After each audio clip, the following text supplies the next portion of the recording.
Ayun. So, hello, GM.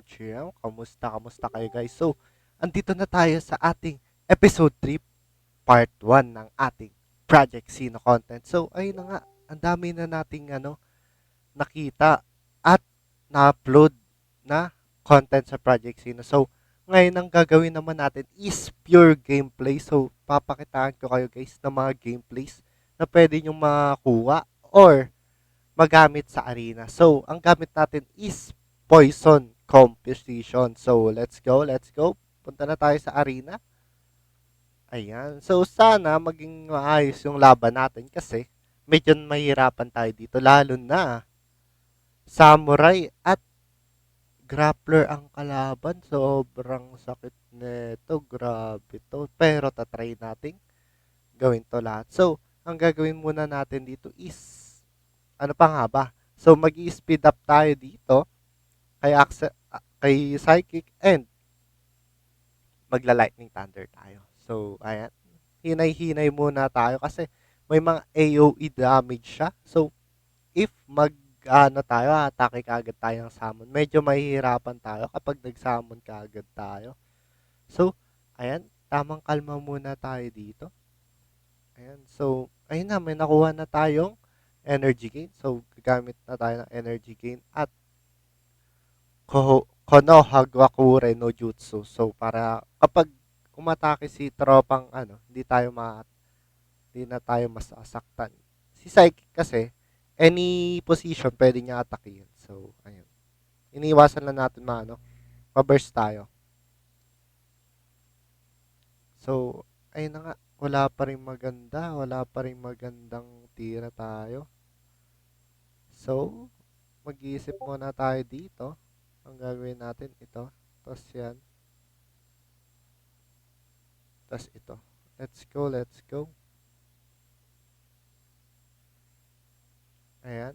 Habang nag-animation. Sana hindi niya pa mapatay yung ang ating guardian kasi sobrang So ngayon guys, wala pa yung poison pero baka mamaya yan.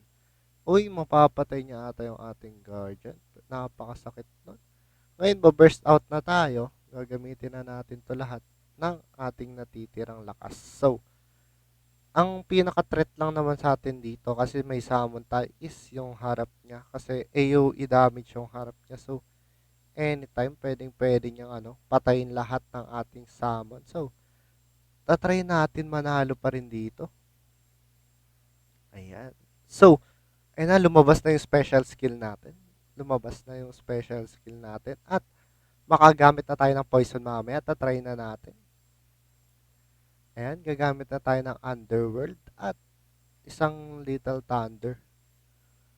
Tapos, ano pa nga ba? Magkakano tayo Konohagakure no Jutsu para hindi siya atakihin at mag-miss. Ayan.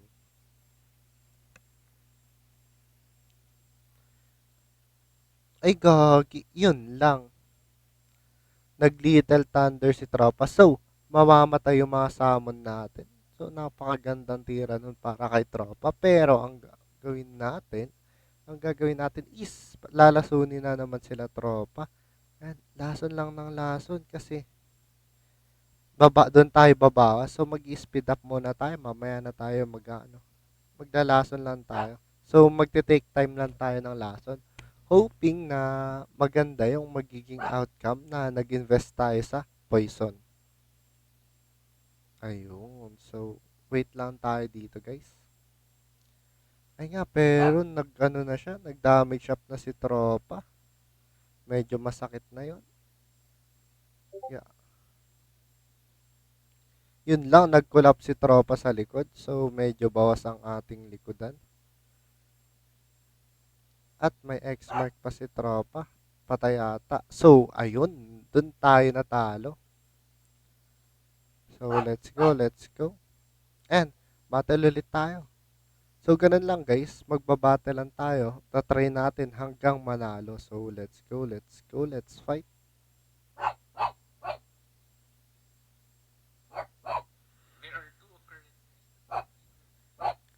So, ayun nga. Kalaban natin. samurai, ninja, tas grappler. So, ang gagawin natin ngayon is try natin burst out. So, burst natin tong fireball si tropa at mag-energy gain tayo. Ayun lang. Ang ganda nung tira niya. Ang ganda nung tira ni tropa.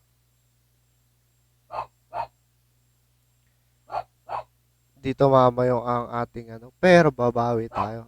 Ngayon, magli-little thunder tayo para AoE damage yung mabigay. So, ayan. Tapos mag-heal tayo.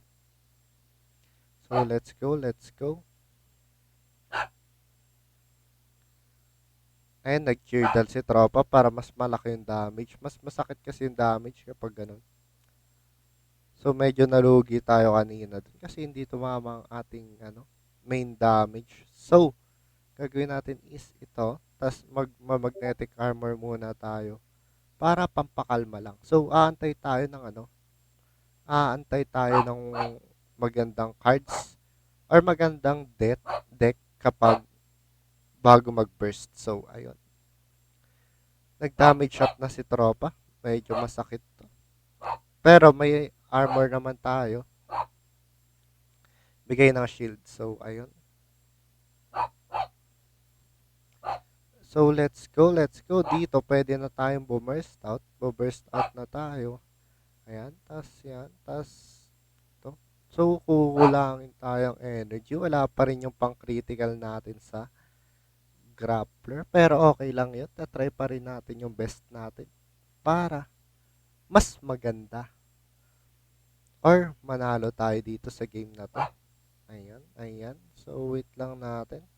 Pero ang ganda nito guys, ang ganda nung tira niya. Ito ah. Pero, yun nga, lumabas na isang AoE niya. Meaning, wala na siyang AoE damage. Or, may isa na lang siyang AoE damage. So, ayun na nga.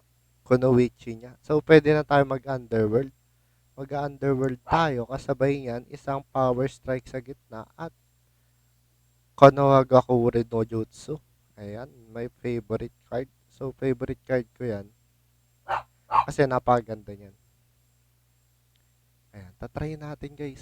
Kasi yung pagpapanalo sa atin dito is hindi AoE. So, napakagandang kalaban ng guys, ng ninja dito sa lineup natin. Napakagandang kalaban ng ninja at grappler.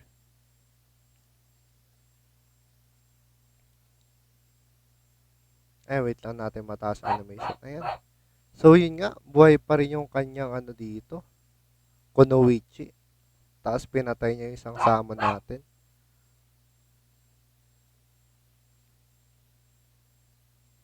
Pero papatayin natin yan. Pang. Isang pang. So, napaganda nito guys kasi umaano tayo, dumadamage na tayo. And sumasabay pa yung scale up ng poison.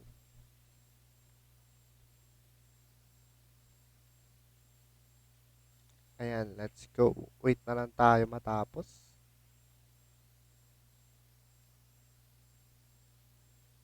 Wait na lang natin matapos. Ayun na nga, umatake na yung harap. So, wait natin kung ano magiging Ayun na nga. So, expected ko guys yung yung Konogakore no Jutsu niya.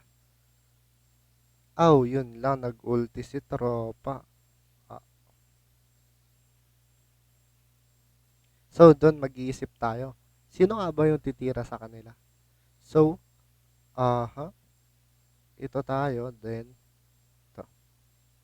I think pag nanalo tayo sa dito, sa ninja, ay pag di tayo napatay ni ninja dito is, mananalo tayo. So, titingnan natin kung mananalo tayo. Ay, nag-critical. And, ayun na. Sakto ba? Uy, ayun na nga. Nakita nyo guys, grabe nga yun. Napakadikit na laban para sa amin. So, ayun, congrats ko sarili ko. So, yun lamang guys. Arena 7 na tayo. So, ayan, thank you sa inyo lahat sa panonood ng ating Poison Gameplay. So, hindi lang isa to So, mag-upload tayo tuloy-tuloy ng Poison gameplay in a week. So, yun lang guys. Thank you. GG, Smarty out here. Bye-bye.